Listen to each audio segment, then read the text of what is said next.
Alberto, hemos conocido a Bobby Fischer, a tantos talentos, a Boris Spassky, al genial José Raúl Capablanca, a Alekhine, a otros tantos, al actual campeón Carlsen, Sí. y otros tantos que han pasado y algunos ya nos dejaron y otros siguen vivos. Nuestro máximo exponente del ajedrez paraguayo, ¿dónde consiste? Quisiera relatar previamente las grandes figuras, que algunas ya citaste, del ajedrez internacional. Uno de los primeros campeones oficiosos que ganaba partida donde iba, se jugaba en los restaurantes, se jugaba en los hoteles, se jugaba en los escenarios del ajedrez propio, fue Manuel Lasker, un alemán. Manuel Lasker, el primer campeón oficioso, digamos, ¿verdad? Y él estuvo casi 10, 12, 13 años en el primer nivel, siendo el campeón, le ganaba a todo el mundo. Hasta que se presentó José Raúl Capablanca, que a los 5 años él aprendió a jugar mirando cuando su papá jugaba con sus amigos. Con sus amigos. Y después también lo observó, le dijo, esto jugaste mal, y le dijo, ¿cómo vas a saber? Y bueno, y llegó a ser uno de los mejores campeones de habla hispana, Raúl Capablanca, José Raúl Capablanca. Y después se viene la hegemonía de los soviéticos, digamos, porque uno de los elementos también de la Guerra Fría era no solamente la conquista del espacio, la ocupación de los territorios, era también el arte, el ballet, y se incorpora al ajedrez. Y el que inaugura esa tendencia ya de institucionalizar a través del Estado del ajedrez es Bobby Nick, el más grande creador de ajedrez de esa época, ¿verdad?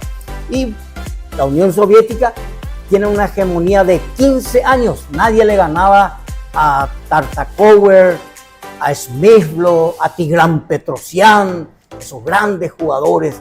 Nadie podía con ellos. Ahí Alberto, a uno entran el gran Kasparov y Karpov. No, esos son, vamos a llegar ahí. Vamos a llegar ahí. ¿Quién rompe esa hegemonía soviética? 1972, ¿recordaste ya? ¿Verdad? Nada más y nada menos que un autodidacta del ajedrez, Bobby Fischer, que aprendió a los 6 años porque su madre Regina era judía, iniciaba una posición medio socialista en los Estados Unidos y le dejaba abandonado con su hermana mayor Fischer tenía 6 años y la hermana tenía 8, y entonces un día, para entretenerse, su mamá les trajo el ajedrez. Y él se convirtió en autodidacta a tal punto que a los 13 años llegó a ser campeón nacional de ajedrez de los Estados Unidos. A los 13 años. A los 13 años. Cuando le gana a Marshall. Cuando le gana a Marshall, le gana a muchos, le gana, ¿verdad? Entonces se prepara y él empieza a plantear otra visión del ajedrez, ¿verdad?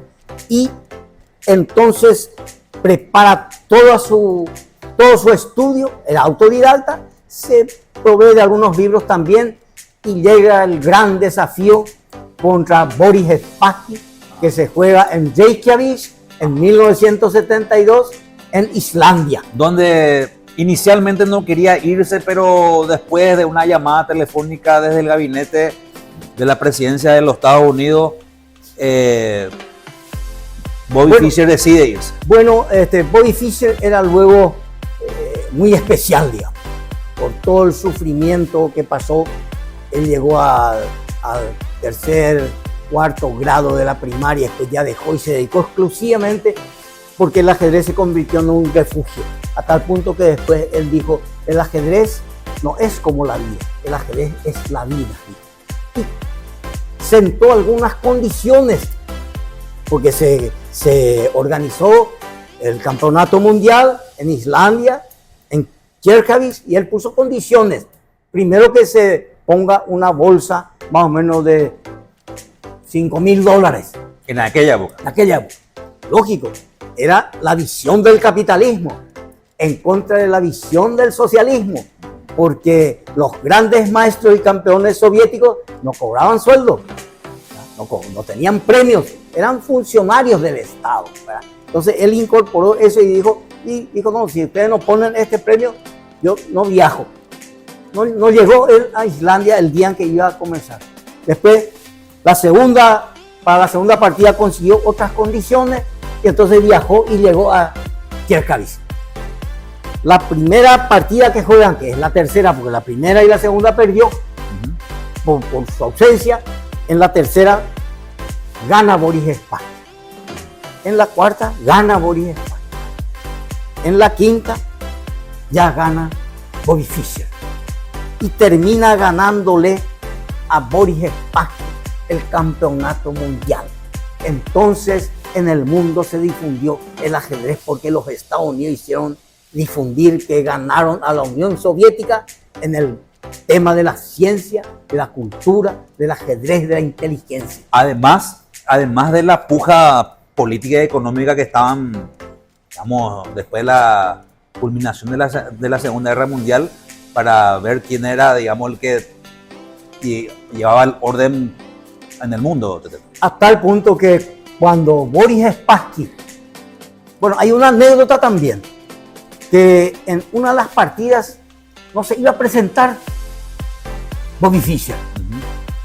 Tuvo que llamarle Henry Kissinger, el asesor de seguridad de Richard Nixon, y decirle: esta es una competencia entre nuestros países y entre nuestros modelos.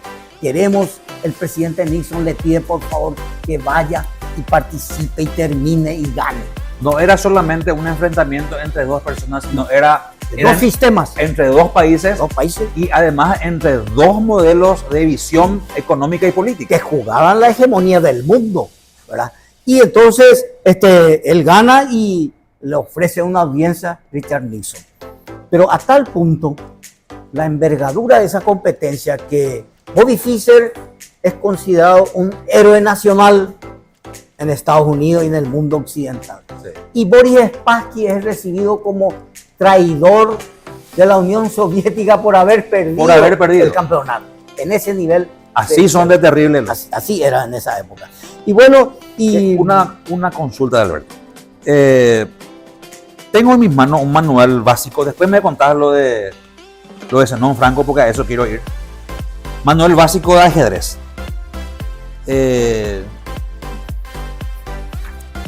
Adalberto es nuestro compañero en el Cabildo, él se dedica a dictar clases, y acá tenés un pequeño manual de cómo aprender a mover las piezas, cómo ir desarrollando la estrategia.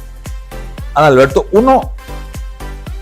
si bien yo sé que te dedicas a esto en tus horas libres, digamos, de manera privada, uno puede vivir del ajedrez en el Paraguay. Sí, yo creo que dice Leoncio García, que es mi mentor. Leoncio García llegó a jugar ajedrez en España hasta los 20 años, era un gran jugador de ajedrez. Hasta que después le dijeron del diario El País para cubrir un enfrentamiento en Londres, y le gustaba también el periodismo. Después se convirtió en periodista de ajedrez. Hoy día es el asesor de la Comisión de Ajedrez Pedagógico de la Federación Internacional de Ajedrez.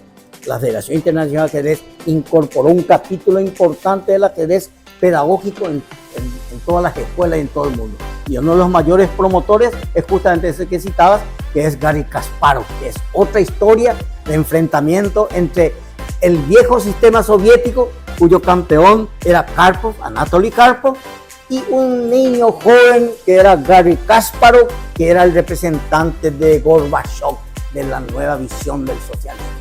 Ese fue el enfrentamiento más duro, más por casi 5.000 días de enfrentamiento. Uno de los torneos de enfrentamiento se tuvo que suspender porque Karpov bajó casi 10 kilos por las energías que se gastan en el ajedrez. Y ese ha sido un elemento importante para que el ajedrez también se incorpore como un deporte olímpico. ¿Por qué las empresas privadas todavía no le dan mucha pelota al ajedrez? O si ya le están dando de a poco, digamos. Y le están dando de a poco porque faltaba el impulso, digamos, ¿verdad? Porque el ajedrez, además el ajedrez sirve para todo el ámbito de la vida. Lo primero que te enseña un alumno de ajedrez es controlar el primer impulso. En la vida siempre hay algún desafío, Sí. ¿verdad? Y los desafíos hoy son de mucho impulso violento, digamos. Entonces hay que controlar. El ajedrez enseña porque una pieza que se mueve sin calcular el propósito y las consecuencias, esa puede perder la partida. Puede ser una Yo partida descubrí, perdida. es una beta. Eso me preguntaba si se puede vivir del ajedrez. ¿Se puede Todavía vivir? no me respondiste. Ahora me respondes. Ahora te voy a responder. Yo comencé esto haciendo Brevemente, Débora. promoción en las escuelas y en los colegios, ¿verdad? Gratis. Y acá del Cabildo, en la Casa de la Literatura Augusto Roa Bastos, organizamos, ahí tengo un afiche que te traje, vas a exhibir después, organizamos varios torneos, 4 sábados, lo que significa 20, 25 niños con sus padres los sábados, ¿verdad? Y conseguimos eso, fue casi un milagro, a tal punto de que había más pedidos para participar en las clases, pero no podíamos hacer más de 20, 25. Y entonces eso hacíamos los sábados, 4 sábados, ¿verdad? En 2 años, otros 4 sábados. Y entonces eso que sobraban, 4 o 5, llegué a hacer en patio de comida, en UPA, que está ahí en Mariscal López y Cuichet, y una de ellas después se fue a la Academia de Élite de Edgar Espinosa, ¿verdad? Y hoy es una de las, Lía Mereles se llama, es una de mis promesas que yo le descubrí, le enseñé los primeros pasos. Hoy está en América Latina en el 3er, 4 lugar. Alberto, decirte solamente que te agradezco el tiempo, tu espacio, de ofrecernos y contarnos todo esto sobre el fabuloso y maravilloso mundo del ajedrez. No va a ser el primer programa ni tampoco el último, porque después nos vas a contar un poco más de cosas. Nos contaste esta parte de la historia, parte de lo que significa el ajedrez desde el punto de vista para niños, jóvenes, para los adultos, que no es solamente pedagógico, sino también es terapéutico, incluso científico. Y quiero invitarte, Adalberto, a otros programas más para que nos vayas contando. Incluso podemos aprender ajedrez en Voces de Biblioteca. Así que decirte gracias. Sí. Y espero que si te pregunté algo y quieres decir algo cortito antes de irnos. Y voy a tratar de ser cortito. Te pido, por favor. De estatura soy cortito, pero de hablar soy bastante largo, digamos, ¿verdad? Elocuente. Para cerrar esto, quiero rendir homenaje a Enzo Viñales, subcampeón mundial de 11 años, subcampeón mundial de ajedrez paraguayo. A Mía Mereles, a Helen Montiel, es una luqueña extraordinaria, la primera gran maestra de Luque. Ella se dedica, y el ajedrez tenemos varios campeones. Tenemos a Arturo Cáceres, que es campeón mundial de 14 años, campeón mundial, estamos hablando, medalla de oro en ajedrez. Y que trajeron al país.